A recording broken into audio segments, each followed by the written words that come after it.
Well, the first thing I want to do is congratulate President Trump on picking Robert O'Brien to be the next national security advisor.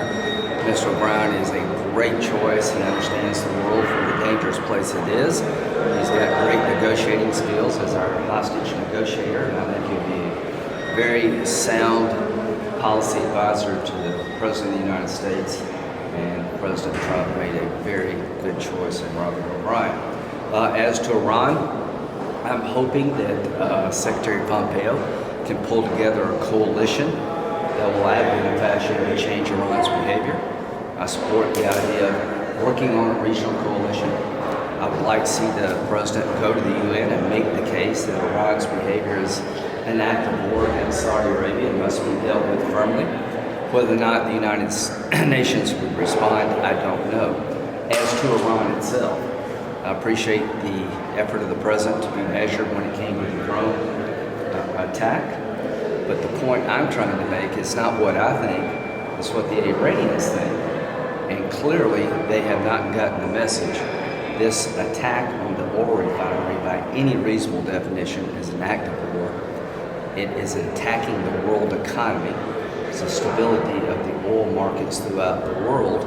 And in addition to attacking a refinery in Saudi Arabia, the Iranians are increasing enrichment, putting them closer to a bomb.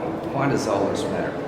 If the Arabs believe the United States and our allies throughout the world will not stop Iran from marching toward a nuclear weapon, the Arabs are going to get one of their own, then you're going to have a nuclear arms race in the Mideast. So what I'm looking for is action by the administration and the world to restore deterrence.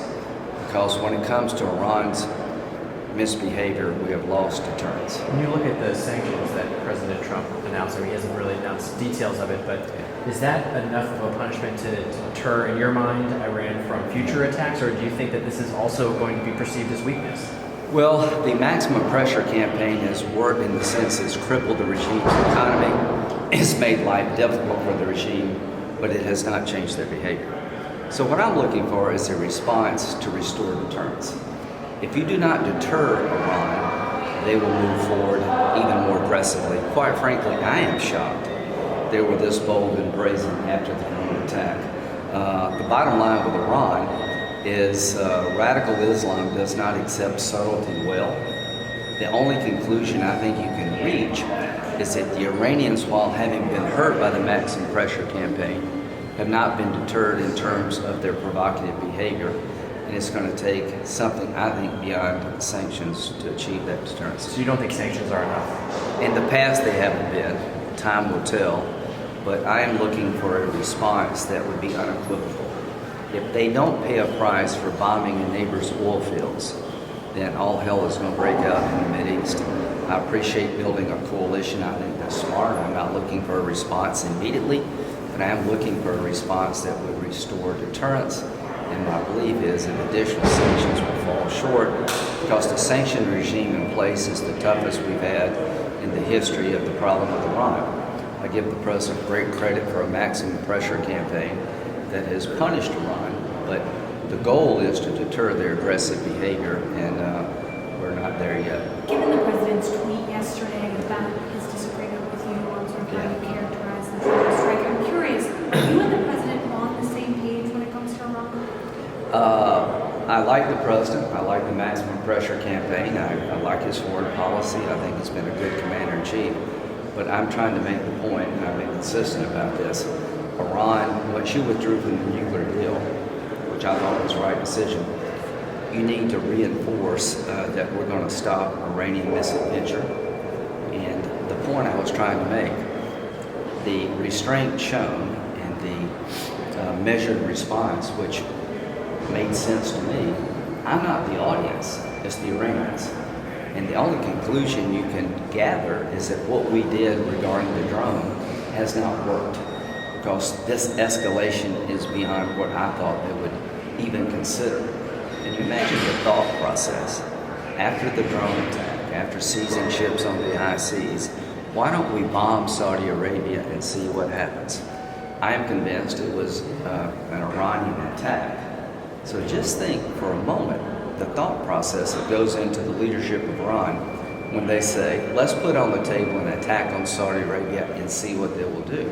I think this is a moment of testing for the region, the United States, and I hope we pass the test in the eyes of the Ayatollah. There have been reports that Iranian officials have said that any kind of response that the United States has will be met with response will be prompt and strong, and may include broader areas than the source of attack. Are we on the brink of something, a war with Iran here? We're on the brink of a disruption in the Middle East unlike anything I've seen in decades.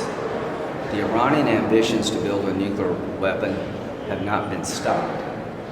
The JCPOA was a feeble attempt to regulate their nuclear ambitions. They're trying to build a bomb, not peaceful nuclear power. Their actions after we pulled out have been increasingly provocative. They bombed Saudi Arabia oil refinery.